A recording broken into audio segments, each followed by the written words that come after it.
महाराष्ट्र में सियासत जब बदली थी तो हर कोई शिंदे गुट को धोखेबाज गद्दार कह रहा था, लेकिन वहीं शिंदे गुट एनसीपी को धोखेबाज और गद्दार कह रही थी, क्योंकि उनका कहना था कि ये जमीनी स्तर पर अपनी पकड़ मजबूत कर रही है और शिवसेना की पकड़ कमजोर। लेकिन अमित शाह पहुंचे महाराष्ट्र बीएमसी चुनाव को लेकर पीएम मोदी के मार्गदर्शन में साफ कहा कि 150 सीट का टारगेट रहेगा। उन्होंने बहुत बड़ा ये ऐलान किया। इसी के साथ साथ उन्होंने धोखेबाजी पर एक बहुत बड़ा दंग कर देने वाला खुलासा किया। आप सभी को बता दें कि किस तरीके से केंद्रीय मंत्री अमित शाह ने कहा कि उद्धव ठाकरे ने भाजपा को धोखा दिया है और उन्हें सबक सिखाने की जरूरत है। साथ ही उन्होंने ये भी कहा कि हम राजनीति में कुछ भी बर्दाश्त कर सकते हैं, लेकिन विश्वासघात कभी नहीं। भाजपा नेताओं को संबोधित करते हुए अमित शाह ने कहा कि उद्धव ठाकरे ने न केवल भाजपा को धोखा दिया था, बल्कि विचारधारा को भी धोखा दिया और महाराष्ट्र की जनता के जनादेश का भी अपमान किया।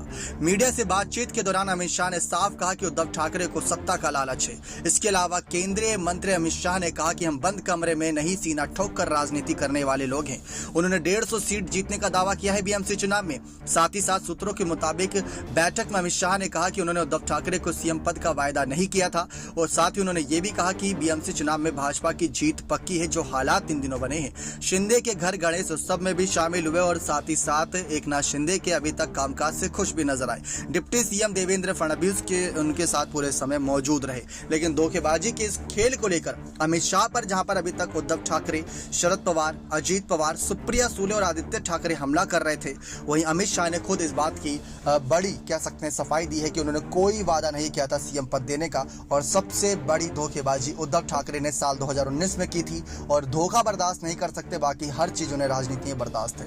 अब देखते हैं आने वाले वक्त में उद्धव ठाकरे इसका जवाब ईंट से पत्थर से देते हैं या फिर किस तरीके से यहाँ पर इसका सामना करके चुप्पी साध लेंगे, क्योंकि उन्होंने साफ कहा कि हम सीना ठोक कर जमीनी स्तर पर चुनाव लड़ेंगे, सबके सामने हम जो बातें करेंगे, हम बंद कमरे में बात करने वाले नहीं हैं। तो धोखेबाजी पर यह सबसे बड़ा खुलासा अमित शाह ने कर दिया।